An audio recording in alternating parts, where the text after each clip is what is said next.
Doctor साहब बेटी को कहते हैं कि तुम घर में रहो। मैं देख के आता हूँ कि भाई इतनी रात को आखिर कौन गेट को खटखटा रहा है। महिला बोलती है कि मुझे थोड़ी चक्कर आ रही है, थोड़ा जी मचला रहा है, तो मुझे आपका जो बाथरूम है वो यूज करना है। महिला फिर जाके बाथरूम में जब काफी समय हो जाता है वो महिला बाहर नहीं आती है। डॉक्टर साहब को बेचैनी होती है, परेशान होते हैं। जब गेट तोड़कर बाथरूम का अंदर घुसते हैं तो वो महिला बाथरूम में थी ही नहीं। बेटी को बेचैनी होती है, दरवाजे को जब पुश करती है, ढकेलती है, डॉक्टर साहब फांसी के फंदे से झूल रहे थे।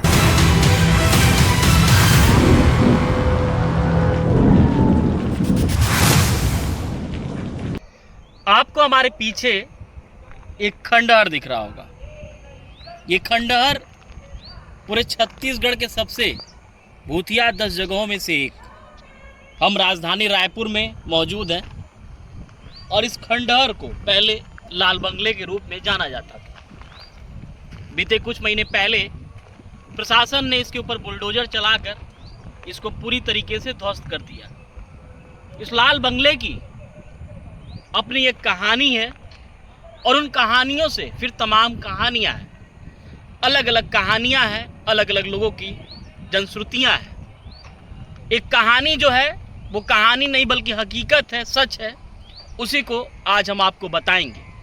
ये आसपास देखिए जो जगह है अभी भी पूरी तरीके से वीरान है। एक आध जगह पे अभी भी बाउंड्री वॉल आपको दिख रही होंगी, लेकिन फिर भी करीब इस भूत बंगले या फिर यूँ कहें कि लाल बंगले के 200 से 250-300 मीटर तक अभी भी कुछ निर्माण कार्य नहीं है। मतलब लोग रह नहीं रहे हैं, कोई मकान नहीं है। ये आपको जो 2 पिलर दिख रहे हैं, पिलर से जो गेट लगा था वो गेट अभी निकाल दिया गया है। प्रशासन ने निकाला या फिर स्थानीय लोग जो कह सकते हैं कि आसपास के लोग हैं उन्होंने इसको लेके गए। लेकिन ये जो अशोक वाटिका, जिसको अशोक का पेड़ बोलते हैं, यही निशानी है। अभी भी ये यहीं पे जैसे पहले था उसी तरीके से आज भी यहाँ पे मौजूद है। ये जो लाल बंगला है वो आज से ठीक 30 साल पहले आपको जाना पड़ेगा। इस लाल बंगले की जो भूतिया कहानी है, जो इसको भूत बंगले के रूप में तब्दील कर दिया, उस कहानी को, उस सत्यता को जानने के लिए देखिए, भूतों की अपनी एक अलग दुनिया होती है, उसको समझना पड़ेगा। पैरानॉर्मल बाकायदा एक सब्जेक्ट होता है, उसको जानना पड़ेगा, तभी आप इस भूत बंगले पर यकीन कर पाएंगे। इस लाल बंगले के अवशेष को बेहतर ढंग से समझ पाएंगे। ये जो आपको पिलर से रास्ता दिख रहा है, ये इस मकान में जाने के लिए रास्ता था। ये अगल बगल कह सकते हैं कि खाली स्पेस था और कह सकते हैं कि गार्डनिंग के रूप में, और इसका उपयोग होता रहा होगा बाकायदा। ये जो लाल बंगला था कम से कम मुझे लगता है कि 5 से 6 हज़ार स्क्वायर फीट में ये लाल बंगला बना हुआ था। ये जो आपको खंडहर दिख रहा है, खंडहर के आसपास अभी भी अशोक वाटिका का पेड़ है, अशोक का, वो भी आपको दिख रहा होगा। ये जो लाल बंगला है अब खंडहर के रूप में तब्दील हो चुका है और इसकी जो कहानी है लाल बंगले के पास पहुँचते पहुँचते आपको विस्तार से बताएंगे। या आखिर क्यों छत्तीसगढ़ के सबसे डरावने जगह में इसको स्थान दिया गया। और अभी भी बात करें तो छत्तीसगढ़ के अगर 10 डरावनी भूतही जगहें हैं तो उनमें से लाल बंगले को तीसरा स्थान अभी भी दिया गया। आज से ठीक 30 साल पहले 1994 में जब आप प्रवेश करेंगे तो आप इस लाल बंगले और भूतही बंगले के बारे में बेहतर ढंग से समझ पाएंगे। एक परिवार कहें या फिर केवल बेटी और पिता पेशे से डॉक्टर, और जो अंबेडकर अस्पताल वहाँ पे वो कार्यरत। उनकी पत्नी का पहले ही निधन हो चुका था। वो अपनी बेटी के साथ इसी लाल बंगले में रह रहे थे। अचानक से 1994 की एक रात, हरेली का दिन, वो अपने पेशे से, जो उनका डॉक्टरी का पेशा था, उससे वो लेट आते हैं और आके इसी मकान में, तब ये लाल बंगला था, अपनी बेटी के साथ बैठे हुए थे। पिता और बेटी दोनों खाना वाना खाने के बाद आराम कर रहे थे। रात में करीब 12 से 1 का समय रहा होगा।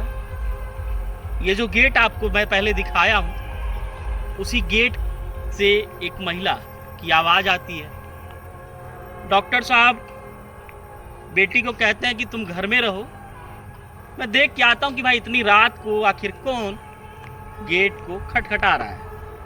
क्योंकि 30 साल पहले डोरबेल ओल का उतना सिस्टम तो था नहीं, लोहे का गेट था, तो जो कुंडियाँ होती हैं उस कुंडी को उस महिला ने खटखटाया।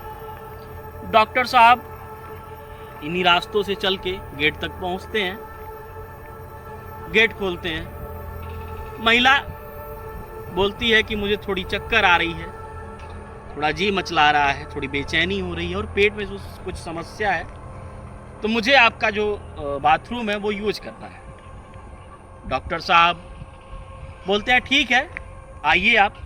अंदर गई महिला, फिर जाके बाथरूम में घुस जाती है और जब काफ़ी समय हो जाता है वो महिला बाहर नहीं आती है। डॉक्टर साहब को बेचैनी होती है, परेशान होते हैं कि आखिर ये महिला इतना समय हो गया और अभी तक बाहर नहीं आई, क्या कारण है। वो जाके गेट को थपथपाते हैं, खटखटाते हैं, उधर से कोई प्रतिक्रिया नहीं। जिसके बाद वो उस गेट पे धक्का देते हैं। धक्का देने के बाद किसी भी तरीके से वो गेट जो है तोड़ने में सफल रहते हैं। जब गेट तोड़कर बाथरूम का अंदर घुसते हैं तो वो तो शॉक्ड हो जाते हैं और परेशान हो जाते हैं, पसीना पसीना। वजह ये कि उस बाथरूम में जो महिला घुसी थी वो गायब थी। वो महिला बाथरूम में थी ही नहीं। डॉक्टर साहब बेटी से कहते हैं, चूंकि पिता और बेटी दोनों का कमरा अलग था, बेटी से कहते हैं जाओ सो जाओ। अपने भी कमरे में चले जाते हैं सोने। चूंकि बेटी छोटी थी उम्र में, सब कुछ समझ नहीं पाई, पिता बोलते हैं कि जाके तुम सो जाओ। बेटी जाके सो जाती है और डॉक्टर साहब भी सो जाते हैं। इसी बीच महज 10 से 15 मिनट बीतता है। बेटी को बेचैनी होती है, वो आके पिता के दरवाजे को नॉक करती है तो दरवाजा बंदर से बंद नहीं था, कुंडी भी नहीं लगी थी, बस उठाया गया था। दरवाजे को जब पुश करती है, ढकेलती है, तो वो तो अवाक हो जाती है। वजह ये कि डॉक्टर साहब फांसी के फंदे से झूल रहे थे, जिसको देखने के बाद बेटी पूरी तरीके से परेशान हो जाती है। तत्काल वो घर में सरसों को ढूंढने लगती है।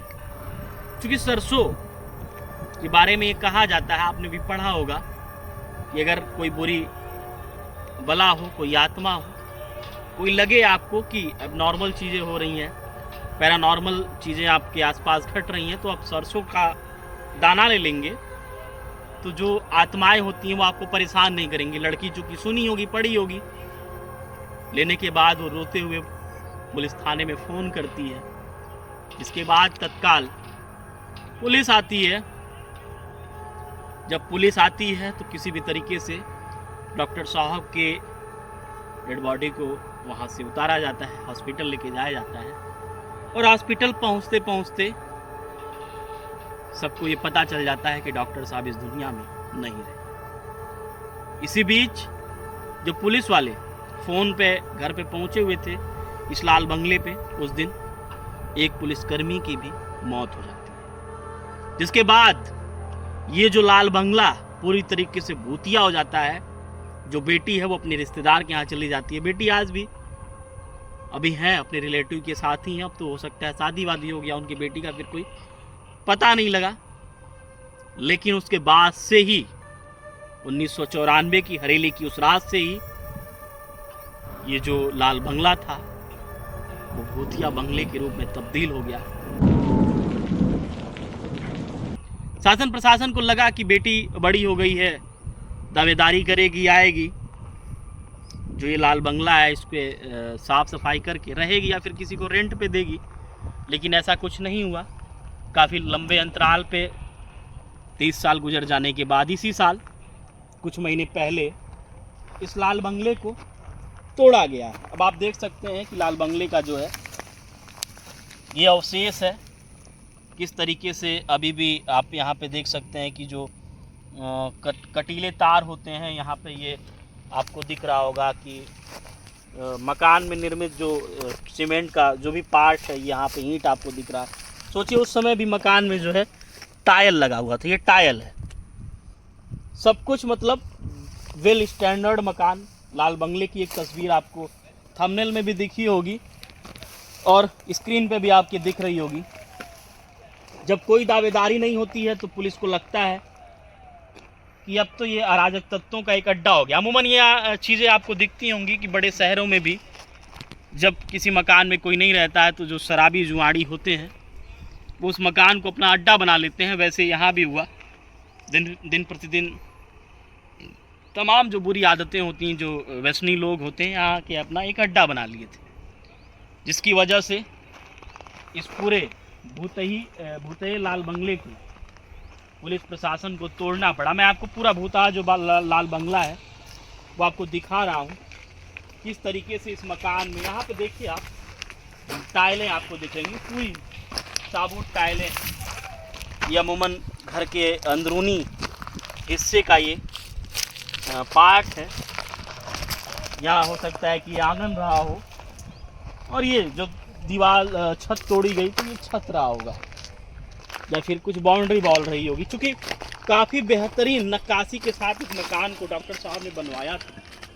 बीबी का देहांत हो गया तो अपनी बेटी के साथ ही वो यहाँ पे अकेले रह रहे थे, और उनको भी क्या पता कि एक दिन यही मकान, यही लाल बंगला उनके जीवन को पूरी तरीके से नष्ट कर देगा, उनकी जीवन लीला को लील लेगा। लेकिन सोचने वाली बात, बड़ी हैरानी की बात है, आज से 30 साल पहले तो जो हल्का फुल्का यहाँ पे बाउंड्री भी दिख रहा है वो भी नहीं रहा होगा। आखिर क्या सोच के डॉक्टर साहब ने इस वीरान से जगह को चुना, और इसके बगल में इस लाल बंगले की कह सकता हूँ कि लेफ्ट साइड में कृषि विश्वविद्यालय है।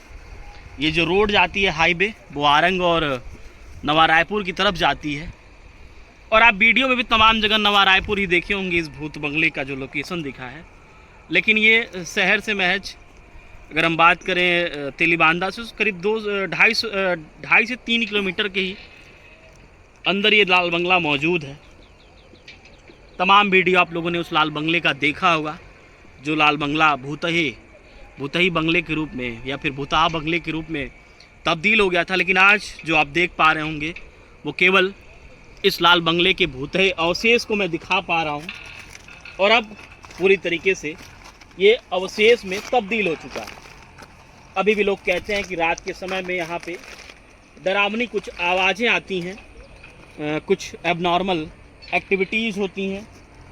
हो सकता है कि आसपास की जो ज़मीनें हैं जो आपको दिखी हैं, इस वजह से भी यहाँ पे कोई निर्माण कार्य नहीं, क्योंकि मैं आसपास जहाँ भी नज़र डाल रहा हूँ कहीं पे भी कोई मकान नहीं है। ये सोचने वाली बात है, और सबसे प्राइम लोकेशन है ये।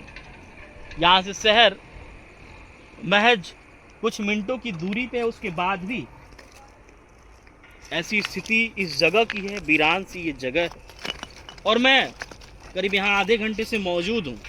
इसके बाद भी इस रास्तों पर कोई एक व्यक्ति, एक इंसान नहीं दिखा। सोचिए अभी घड़ी में 4:15 हो रहे हैं, और शाम ढलते ढलते तो मुझे लगता है कि एक परिंदा भी इधर पर नहीं मारता होगा। जो होती हैं पैरानॉर्मल चीज़ें, बाकायदा इसकी पढ़ाई होती है, इसको हम ठुकरा नहीं सकते। आत्माओं की अपनी एक अलग दुनिया होती है, इसको समझना होगा, और इसको बड़ी बारीकी के साथ पैरानॉर्मल सब्जेक्ट के बारे में जानना होगा और उस पर विश्वास करना होगा। हम ऐसी तमाम रहस्यों से भरी जो अपनी एक पैरानॉर्मल की दुनिया होती है, उसके बारे में हम लगातार आपको वीडियो दिखाते रहते हैं, बताते रहते हैं, और ये भी बताने का प्रयास करते हैं कि अगर आपको लगे, कोई समझाए, कोई बताए कि ये जगह भूतही है, तो वहाँ पे मनमानी करके जाना भी उचित नहीं है। ये ग्राउंड जीरो की रिपोर्ट आपको कैसी लगी कमेंट सेक्शन के माध्यम से ज़रूर बताइएगा।